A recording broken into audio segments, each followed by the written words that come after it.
దసరా అంటేనే మహిళల పండుగ. మహిళలు వస్తుంటే ఆటోమేటిక్గా పిల్లలు, భర్త అందరూ వస్తుంటారు. సో ఆ టెంపుల్కి వెళ్ళినప్పుడు ఎలా అనిపిస్తుంది? బాగుంటుంది. సో ముఖ్యంగా మీ ఎక్కడ రాజరాజేశ్వరమ్మ టెంపుల్ కుంభాభిషేకం కూడా చేశారు మహేష్ రెడ్డి గారి దంపతులు అండ్ మీరు కలిసి. సో ఇప్పుడు ఎలా అనిపిస్తుంది కుంభాభిషేకం అయిన తర్వాత? బాగుంది. సో నిన్న ఎన్ని ప్రదక్షిణలు చేశారు అమ్మ దగ్గర? సామాన్యురాలే కాదు అసలు. అంతమంది జనాల్లో నడిచే పరిస్థితి లేదు అసలు. సంవత్సరం 9 ప్రదక్షిణలు చేస్తారు. అంటే నవరాత్రులు స్టార్ట్ అయ్యే రోజే 9 ప్రదక్షిణలు చేస్తే చాలా, లేకపోతే ప్రతిరోజు 9 ప్రదక్షిణలు చేయాలా?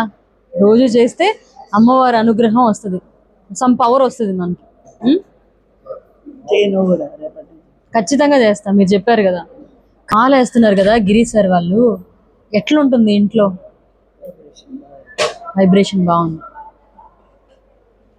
సో ఎన్నేళ్ళ నుంచి గిరి సార్ మాల వేస్తున్నారు? 51 సంవత్సరాల నుంచి మీరు అమ్మవారి చుట్టూ తిరుగుతున్నారు కదా. సో ఎలా ఉంటుంది చెప్పండి అమ్మవారి దగ్గర ప్రదక్షిణ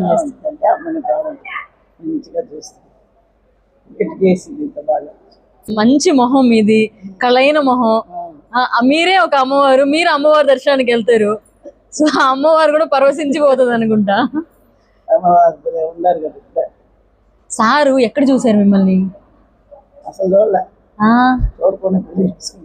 అవునా?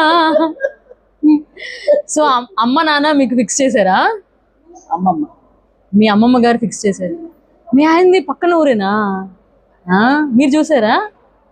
ఆయన చూడలా, మీరు చూడలా? సో ఫస్ట్ పెళ్ళైన తర్వాత ఫస్ట్ పండుగ ఏం వచ్చింది మీకు? దసరా వచ్చిందా? గుర్తులేదు. అది ఎట్లా మర్చిపోయారు మీరు? 14 ఏళ్ళు అప్పటికి.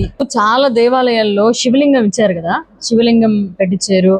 అండ్ షిరిడీలో వెనకాల సాయిబాబా మొత్తం బంగారుతో సాయిబాబాకి ఏకంగా సింహాసనమే చేపించారు. సో ఆయనకి ఆ థాట్ ఎలా వచ్చింది అసలు? మీరు చెప్పారు. ఓ, మీకు కల వచ్చిందా సార్? మీకు వచ్చింది. సో మీరు అది సార్ దగ్గర ప్రజెంట్ చేశారు, బిడ్డలకి చెప్పారు.